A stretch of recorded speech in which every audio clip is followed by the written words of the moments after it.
안녕하십니까. 송국근의 혼술 12월 27일 금요일입니다.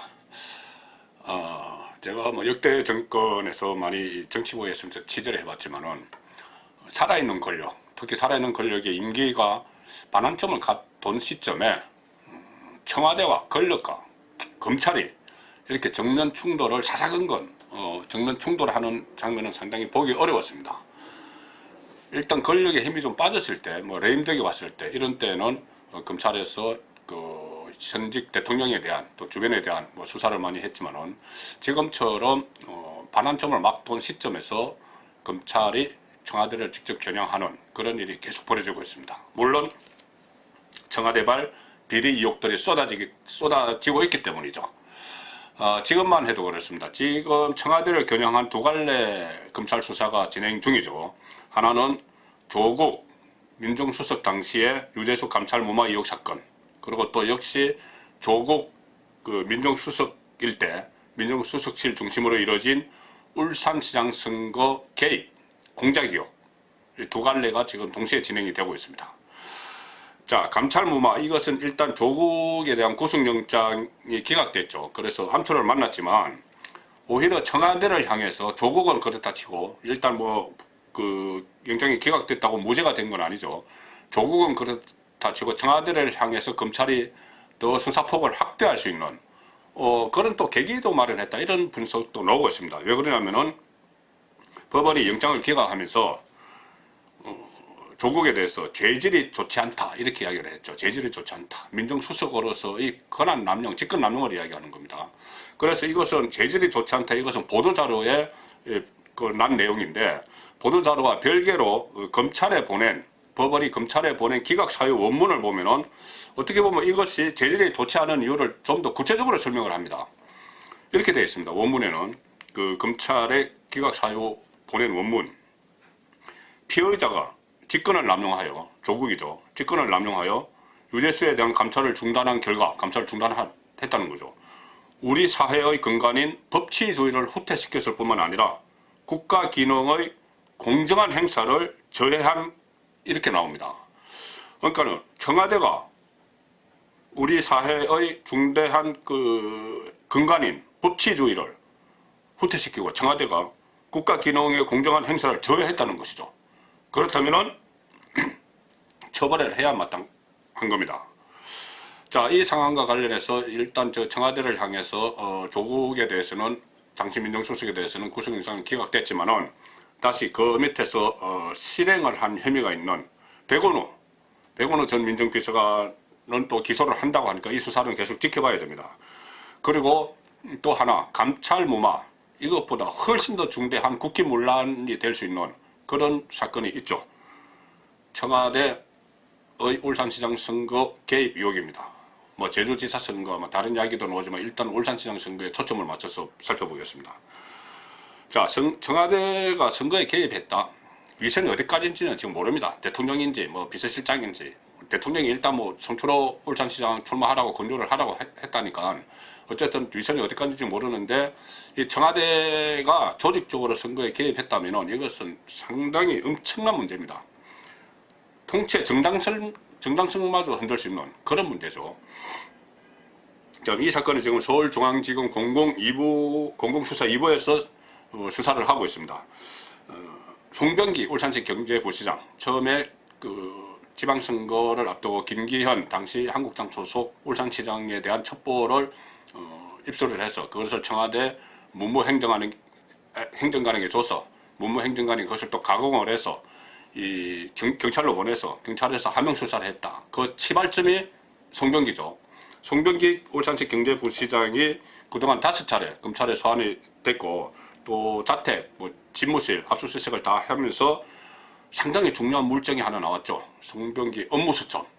모든 청와대가 울산시장 선거에 개입한 의혹들이 날짜별로 적혀있는 업무수첩이 나왔습니다. 본인은 메모라고 하지만은 그 업무수첩에 나온 날짜별 일지와 실제로 이루어진 행동들이 거의 일치하기 때문에 이것은 과거 안종범 수첩, 여기에 못지않은 그런 내관이 될 거다, 이런 분석이 많이 나오고 있는 그 업무수첩을 가지고 있는 송병기 구속영장을 청구했습니다. 검찰이 어제 송병기에 대한 구속영장을 청구를 했는데 이겁니다. 청와대 그리고 또 이 송병기를 구속영장을 청구를 하면서 구속영장에 청와대 관계자들 그리고 수상 경찰들 특히 청와대 관계자들에 대해서 공직선거법 위반 혐의 공범으로 적시했습니다. 공범. 청와대 관계자들도 공범이다. 청와대 직접 또 그 검찰이 겨냥을 하는 거죠. 서울중앙지검에서 이번에는 겨냥합니다. 자, 이렇게 송병기 부시장 또 청와대 경찰을 이 3자를 공범으로 규정한 것은 지금 검찰이 강제 수사 들어간 이후에 처음이죠. 자, 그래서 검찰의 구속영장을 좀 자세히 보면은 송병기의 구속영장을 송철호 울산시장과 그 하명 수사를 했다는 의혹을 받은 황운하 전 울산경찰청장 외에도 한병도 전 청와대 정무수석이 들어가 있습니다. 구속영장 안에. 자, 임동호 그 송철호 경쟁자였죠. 임동호에게 뭐 이렇게 여론조사 결과 자료를 보여주면서 부산은 뭐 할만하고 뭐 경남은 어떻고 울산은 안 되니까 다른 자리 알아봐 이렇게 이야기했다는 한병도 당시 청와대 정무수석도 들어가 있습니다. 그리고 또 자유한국당이 선거 개입 의혹과 관련해서 고발한 인물들이 있죠. 임종석 당시 대통령 비서실장 문재인 대통령을 대신해서 송철호에게 출마를 권유했다는 그리고 그 다음에 뭐 자리 뭐 오사카 총영사 뭐 이런 자리까지 뭐 논의가 있었다는 그 임동호와 임종석 전 대통령 비서실장 그리고 이호철 전 민정수석 또 피고발자 신분으로 가 있는데 이들 가운데 또 일부가 피의자 신분으로 전환이 됐다 이런 보도가 있었습니다. 자, 지금 공무원의 선거 관여 개입 금지 이 조항이 관건인데 일단 송병기 부시장은 당시에는 공무원이 아니었죠. 그러니까 이 법을 적용을 하면서 이 조항을 적용을 하면서 송병기를 청와대 관계자 같은 이 청와대 공무원들의 공범으로 보고 공직선거법 위반 혐의를 구속영장에 적시한 겁니다. 그러니까 공범이 되는 거죠. 청와대 참모들도 당시 청와대 참모들 송병기와 뭐 첩보를 주고받고 또 어떤 공약 같은 것에서 서로 논의를 하고 심지어 또 뭐 후보 매수 그 송철호의 경쟁자 후보 매수 이런 것이 다 청와대에서 했다는 의혹들이 지금 쏟아지고 있죠. 그러니까 청와대가 공범이라는 겁니다. 공직선거법 위반의 공범이라는 겁니다. 여기서 제가 누차 말씀드리지만 감찰 무마와는 또 비교가 될 수 없을 정도로 큰 파괴력을 지니고 있는 문제입니다. 자, 그러니까 송병기는 2017년 10월에 이 청와대 민정비서관실과 문무행정관과 서로 뭐 첩보를 주고받고 가공을 해서 하명 수사를 하고 또 청와대 인사들과 만나서 청와대 참모들과 만나서 뭐 청와대 인근에서 만났다 이런 이야기도 있죠. 뭐 선거 공약 이런 것을 다 논의를 했습니다. 일단 정치적 중립 의무를 위반한 거죠. 청와대 참모들이 그 위선에는 누가 있을지 또 모릅니다. 그래서 일단 송병기 부시장에 대한 영장심사 31일 서울중앙지법에서 실시가 됩니다. 그런데 영장전담판사가 명재건 부장판사입니다. 기억나시죠? 조국 동생에 대한 구속영장을 기각했던 뭐 좀 성향이 진보 좌파 쪽이라는 명재건 부장판사이기 때문에 또 영장을 기각할지 모릅니다. 청와대 입장을 생각을 해서 조국처럼. 그런데 송병기 부시장이 구속이 되든 안 되든 어쨌든 다음 칼날은 청와대로 갈 수밖에 없습니다. 제가 조금 전에 말씀드린 감찰무마 이것도 조국이 구속이 당장은 안 됐더라도 청와대를 향한 칼날을 겨눌 수 있는 그런 동력은 또 오히려 확보된 측면이 있다고 말씀드렸죠. 이것도 마찬가지입니다. 송병기가 구속이 되든 안 되든 같은 공범, 피의자로 이렇게 전환이 된 것으로 일부 전환된 것을 알려졌던 인물들이 있죠. 청와대 사람들. 임종석, 조국, 한병도, 문무행정관, 또 공약을 주무르는 다른 비서관실, 민주당 출신 행정관. 이 청와대 출신들에 대해서, 청와대 참모들에 대해서 다시 검찰이 칼날을 겨누게 됩니다. 지금, 검찰과 청와대 사이를 보면은 완전히 충돌 일보 직전입니다. 충돌하고 있죠.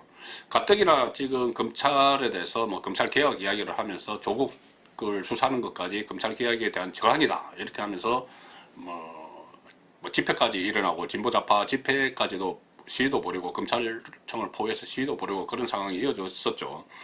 그런데 공수처법에 또 완전히 검찰을 무력화하는 그런 독소 조항을 여건이 끼워 넣었습니다. 검찰, 경찰 이런 데서 고위공직자 비위를 포착을 했을 때 그것을 수사를 직접 본격적으로 들어가기 전에 그것을 공수처에 통보하면은 공수처가 알아서 처리한다. 수사를 개시하든 안 하든. 이렇게 되면은 검찰은 헛수아비가 되는 거죠. 공수처 밑에 하부기관이 됩니다. 자, 그렇게 검찰에 대한 이 옥죄기를 나선 이 문재인 정권과 또 청와대를 둘러싼 여러 가지 의혹들, 선거 개입, 감찰 무마, 또 뭐 우리들 병원 특혜 사건도 있습니다. 어쨌든 굉장히 많습니다. 그런 의혹들에 대해서 물증과 정언들을 확보하고 있는 검찰 대대적으로 부딪히고 있습니다.